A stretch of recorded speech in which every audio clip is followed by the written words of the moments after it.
Hello, I'm Heather. This is the Spud.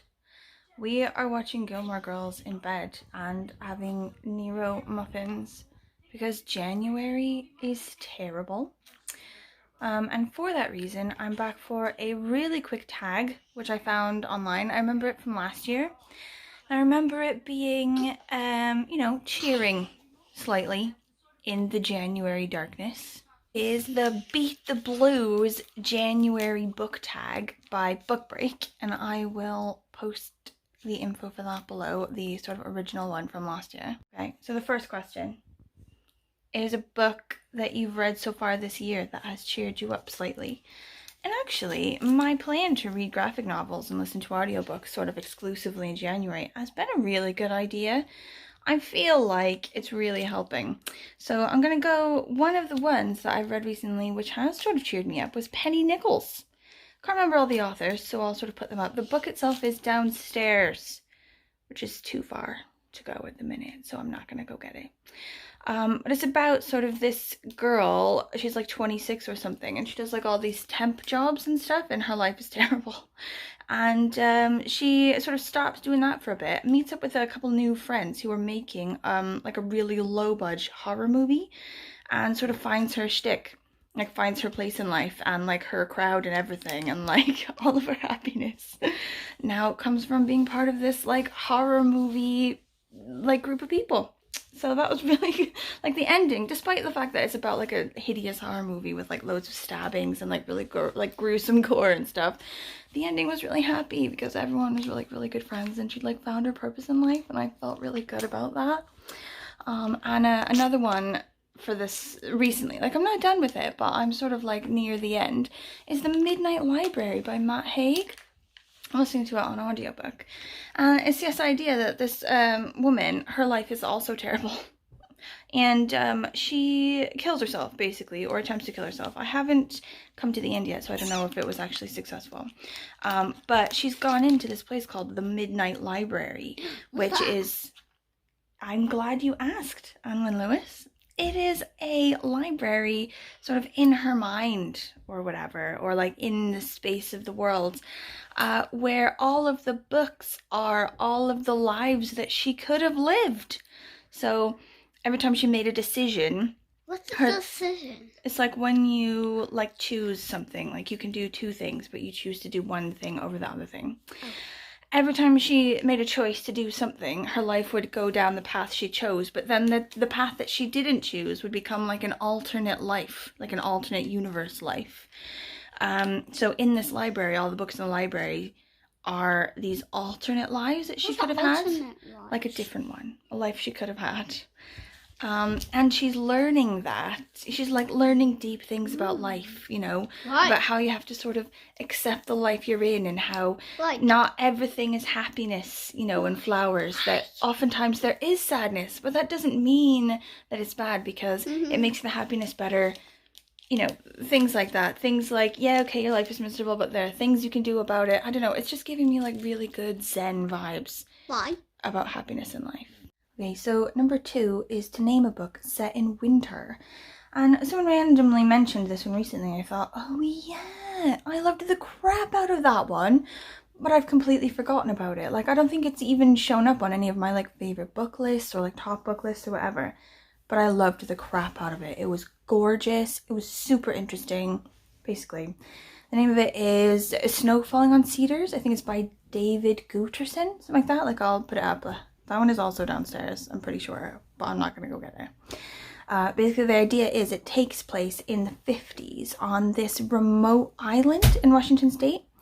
So I'm from Washington State, I'm from like the Seattle area, and there's these islands just west of there, sort of like really some of the westernmost points of the contiguous US. And they're quite sort of remote, tiny community villages, and this takes place in the 50s, so it's sort of even sort of tinier. And the population of that island is they have like quite a large Japanese population, or Japanese American sort of heritage population. And in the 40s, during the war, everyone of Japanese heritage, they were forced into these camps in like, you know, the desert in random places, and they were forced to sort of like leave their property behind, last minute sort of forced march type thing to these random camps in the middle of nowhere, because they felt that they would sort of like collude with the enemy, and they would sort of warn the Japanese military of sort of goings on in America and things like that. It was crazy. So this community in the 50s is still haunted by sort of what has happened to a huge chunk of their population, people they know, their neighbors and things, and they just sort of watched them be carted off and didn't really fight at all, you know. And now those people are back and it's awkward. So a man is murdered, or he dies suspiciously, and his sort of body washes up, and now they need to figure out who killed him. And one of the Japanese men in the community is accused of the murder. And there's this white man who also grew up in the area, and he's a journalist, and he's covering the story of the trial of the murder. And it takes place during like a snowstorm, I think, but there's a lot of flashbacks about him growing up and him knowing the wife of this man, the sort of Japanese wife of this Japanese man who's being tried for the murder and everything. And it's just written really gorgeous, and it's really interesting to sort of I don't know, go over that sort of point in history, and I absolutely loved the crap out of that one. Okay, so number 3 is a book set in the dark, and for this I have chosen Figurative Darkness. I've chosen Barbara Demick's Nothing to Envy because it is super interesting. Holy shit. Like, it's like a non-fiction book, right, about North Korean defectors. So Barbara Demick, she's like, I think a journalist, and she chose, I think she interviewed like 100 North Korean defectors in South Korea, and she chose to sort of focus her book on 6 of them. So it's like the story of 6 different North Korean defectors, and it sort of covers this period specifically of the famine in the 1990s, when an incredible amount of the population of North Korea died, and like loads of changes happened and everything because people were sort of dealing with the famine. And it has like hilarious bits in it, but mainly it's just super interesting.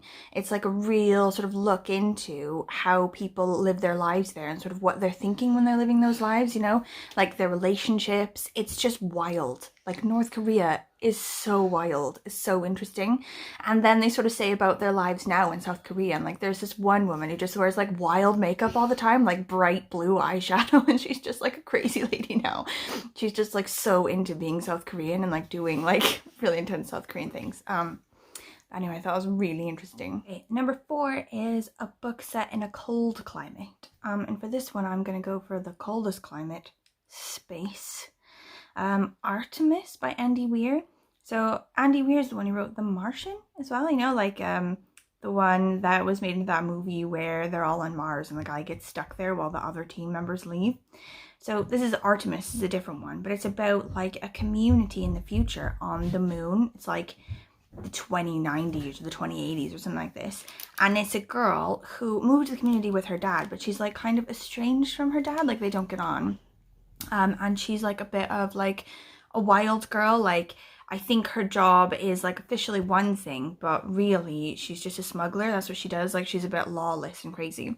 And she sort of gets sucked into this business deal or something, which ends up being actually some sort of conspiracy to take over control of the sort of space community, or like the space pod thing that they live in on the moon. And she has to sort of like, you know, save the whole community and sort of save everyone from this person that's trying to take over. And she's just like a bit crazy and a bit sort of like wild and out there and hilarious, and it was good. It was like a bit wild. I enjoyed it. It was a good romp, if you will. Okay, number 5 is a book that takes place over a whole year. And this one I'm gonna go with Year of Wonders by Geraldine Brooks. I love Geraldine Brooks. I think she's Australian maybe, but she's written loads of books that I absolutely loved, like People of the Book, which is about like this Sarajevo Haggadah, like this real book that's super interesting, that's been saved by loads of different people from loads of different faiths. And she wrote another one about like Caleb's Crossing or something, about like the first Native American person to attend Harvard or something like that. But anyway, Year of Wonders is like based on a true story about this small town in, I think, 1660 something, like in this breakout of the plague. Like in real life, the town came together and decided that they were going to quarantine themselves to keep the plague from spreading further when they had sort of a bout of it. And in the story, it focuses mainly on this one woman who I think is a widow, even though she's really young. And this guy, a tailor, comes to visit the village and sort of do work in the village. And it turns out that he has the plague. He's brought it with him, and he sort of begs the widow. He says, please don't give out all this work. Like, I know I've done these clothes for everyone, but if you give them these clothes, the plague will spread. And everyone came and got their clothes anyway, and she was like, no, you can't take those, like, you're gonna get the plague. And they just sort of took them anyway, and the plague spread, obviously. And all these people died, and they sort of like closed off their borders and everything like that. And as the sort of year goes on, loads of really interesting things happen, like these two women who are herbalists or whatever, they're sort of like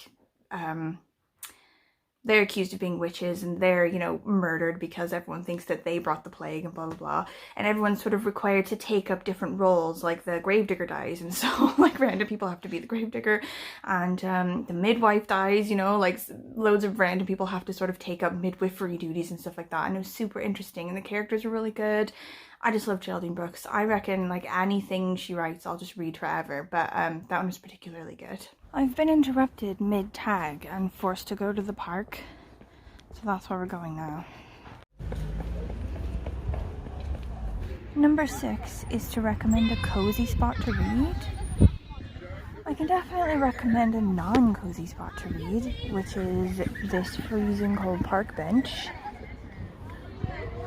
and this super packed busy park. Like, all of these parks used to be dead. No one used to give any shits about the parks around here, and me and my kid used to come here all the time. Really quiet, lush, relaxing reads. But now that there's a lockdown on, no one has anything else to do, and suddenly everyone gives all the shits about the parks, and they're just absolutely packed. Okay, number 7 is to recommend a reading snack. I'm on my way to Nero for the second time today, and I think I'm gonna get a coffee, like a soya latte with, I think, sugar-free vanilla syrup, and also potentially a vegan raspberry croissant. I haven't had them yet because it's just Veganuary now. I haven't really had that kind of them before, but I will give it a try and let you know if I recommend it. Okay, they were out of vegan croissant, which I'm super gutted about, but it's understandable because I imagine it's really amazing. I don't know why all these cafes and everything think that vegan is still like a niche thing. They always just have one version of it sometimes, and then as soon as they have it, it immediately flies off the shelves because everyone loves it, and then they still, for some reason, think, oh, like nobody's really vegan. Don't know, it's super annoying. But I'll get over it. I shall recover, because this is amazing. This is a soya latte with sugar-free vanilla syrup, and I highly recommend. Perfect reading snack. Okay, number 8 is, what books are you really looking forward to coming out in this year? And I have a couple, but I think my main 2, the first one is just one that I've been waiting to come out for like years, and the author is getting really shitty with people on Twitter now who ask. She's obviously been asked this question by like really intense, like obsessive fans for years, and she's been held up for whatever reason, and she's just not having it anymore. Like, she's lost all patience. But the very last book in the Outlander series by Diana Gabaldon has been supposed to have come out for like years. Now, officially, I think it is actually supposed to come out this year, I think, but we'll see. And then the next one is actually like, don't, you know, judge me too harshly, but James Patterson of Bill Clinton wrote like a president like thriller type thing a couple years ago, and it's like real airport book type thing, you know, like one that you'd only really buy if you were going on a plane. But it was amazing, and I don't even want to like focus on why it was amazing. it was just amazing. And another one, like a sequel or whatever, is coming out this year, apparently, called The President's Daughter. So the president is no longer the president. He's like retired and living in New England, and something happens to his daughter and he's got to go get him. Like, the president, this ex-president or whatever, is also an ex-Navy SEAL. Okay, I don't really want to talk about my various fantasies, but I feel like this book is going to be amazing. The last question is, are you feeling better now about it being January? And I think probably the answer to this one is no. It didn't really help. Like, yeah, I am reminded how much I loved Snow Falling on Cedars, and I should probably, you know, go back and have a look at that one. It was really fab.